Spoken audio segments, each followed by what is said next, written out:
साथियों, महाराष्ट्र में बहुत जल्दी चुनाव होने वाले हैं। सबको इंतजार था कि चुनाव आयोग डेट डिक्लेयर करेगा, परंतु चुनाव आयोग ने बहाना बनाते हुए अब महाराष्ट्र में चुनाव की डेट अनाउंस नहीं की। और ऊपर से जो तर्क दिए गए वो तथ्यहीन तर्क, दिवाली है, दशहरा है। दिवाली दशहरा हरियाणा में नहीं है, हरियाणा में भी है। तो जब हरियाणा में चुनाव हो सकते हैं तो महाराष्ट्र में क्यों नहीं? महाराष्ट्र में चुनाव इसलिए नहीं क्योंकि यहाँ बीजेपी का जो सर्वे आया है उसमें बीजेपी हार रही है, और बीजेपी हारना नहीं चाहती। महाराष्ट्र जो सबसे ज़्यादा रेवेन्यू देता है ऐसे स्टेट को, उसके लिए तरह तरह के प्रयास किए गए और अपने पैरों पर कुल्हाड़ी मारी। अपने पैरों पर कुल्हाड़ी क्या मारी कि शिवसेना को तोड़ा, एकनाथ शिंदे को लिया और एनसीपी को तोड़कर जिस तरह से उसके नेताओं को अपने अंदर मिलाया, इससे बीजेपी में भी संतोष है और उन पार्टियों में जिनको तोड़ा गया एनसीपी में और शिवसेना दोनों में संतोष है।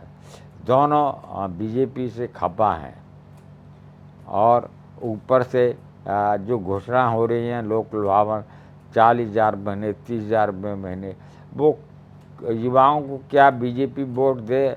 क्या बीजेपी को वोट मिलेगा? क्या युवा बीजेपी को वोट करेंगे? युवा समझता है, पढ़ा लिखा है, जो पढ़ा लिखा तबका वो जानता है कैसे बड़े बड़े प्रोजेक्ट को महाराष्ट्र से गुजरात शिफ्ट किया गया, जिनसे रोजगार मिलता और रेवेन्यू मिलता। उन प्रोजेक्ट को गुजरात और अभी गुजरात में लेगी, और ये बिल्कुल पसंद नहीं है वहाँ के युवा को। तो युवा वोट चाहे कितनी भी स्कीम ले आएँ या फ्री की रेवड़ी बाँटें, वोट नहीं करेगा ऐसा समझा जाता है।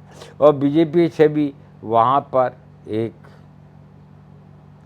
ऐसी पार्टी की हो गई है जो दूसरी पार्टी को तोड़ती है, भ्रष्टाचारी बताती है, पहले आरोप लगाती है, फिर अपनी पार्टी में शामिल कर लेती है और उन्हें मुख्यमंत्री उप मुख्यमंत्री बना देती है।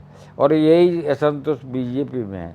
बीजेपी के में इतने गुट हैं, गुटबाजी में नेता लगे हुए हैं जितने विपक्षी दलों में नहीं हैं। अब सोचते हैं कि रेवड़ी, फ्री की रेवड़ी के सहारे हम चुनाव जीते आएंगे। मुश्किल है। जनता वही है जिसने लोकसभा में वोट किया और लोकसभा में 2 अंक में नहीं पहुंच पाई बीजेपी। जिस बीजेपी का दबदबा होता था महाराष्ट्र में, उसने अब पैर पर कुल्हाड़ी मारी। मुझे कहने में कोई अशोक्ति नहीं एकनाथ शिंदे और अजीत पवार को लेकर। अजीत पवार के बारे में खबर है कि वो विधानसभा से चुनाव से पहले बगावत कर सकते हैं। सीटों के बंटवारे पर तीनों में क्लेश हो सकता है, जबकि महाविकास अघाड़ी में उद्धव ठाकरे दिल्ली आए और सबसे बातचीत करके सारी चीज़ें क्लियर कर चुके हैं। बीजेपी में अंतर्द्वंद है और यही अंतर्द्वंद लेकर डूबेगा बीजेपी को।